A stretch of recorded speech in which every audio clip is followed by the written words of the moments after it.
বন্ধুরা, আগের ভিডিওতে আমরা জেনেছি যে অলক্ষণে জুতো জোড়ার হাত থেকে বাঁচার জন্য আলী আব্বু করলো কি, সেগুলো একটা নদীতে ফেলে দিল।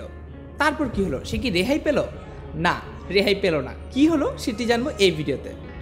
সেদিন বিকেলে ঘটলো এক কাণ্ড। এক জেলে বা মাছ ধরে এরকম একজন ব্যক্তি এসে নদীতে মাছ ফেলার জন্য জাল ফেলল। তো জাল ফেলতেই মাছের পরিবর্তে সশরীরে উঠে এলো আবুর সেই বিখ্যাত নাগরাই জোড়া। হরেক রকমের চামড়ার তালি লাগানো জুতো চিনতে জেলের দেরি হলো না।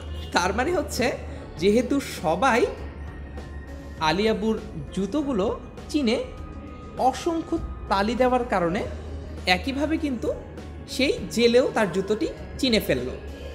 সেবারের খ্যাপে জালে মাছ না উঠলেও সে কিন্তু মনে মনে খুশিই হলো। কেন? বাড়ি ফিরে বউকে বলল, আলী আবু ধনী মানুষ, এতদিনের জুতো জোড়া ফেরত পেলে কম করেও 2 দিনার বকশিস নিশ্চয়ই দিবেন। তার মানে সে ভাবছে তাকে আসলে তার এই জুতো জোড়া ফিরিয়ে দিলে উপহার হিসেবে অন্তত 2 দিনার তো পাওয়াই যাবে। আচ্ছা বন্ধুরা, আসলে হয়েছিল কি?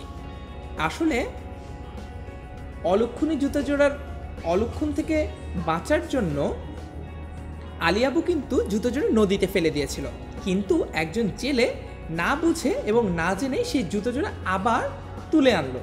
সে ভাবলো এতদিনের ব্যবহৃত যেহেতু জুতোগুলো আলী আবুর, তাই সেগুলো নিশ্চয়ই তার প্রিয় বস্তু হবে।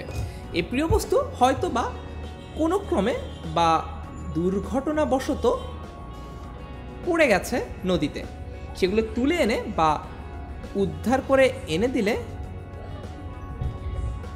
আলী আবু খুশি হয়ে তাকে কিছু তো বকশিশ দিবেই। এই ভেবে সে জুতোগুলো তুলে আনলো। তারপর কি হলো বন্ধুরা?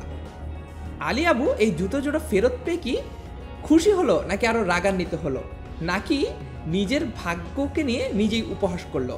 সেগুলো আমরা জানবো পরবর্তী ভিডিওগুলোতে। আমাদের সাথেই থেকো সে পর্যন্ত।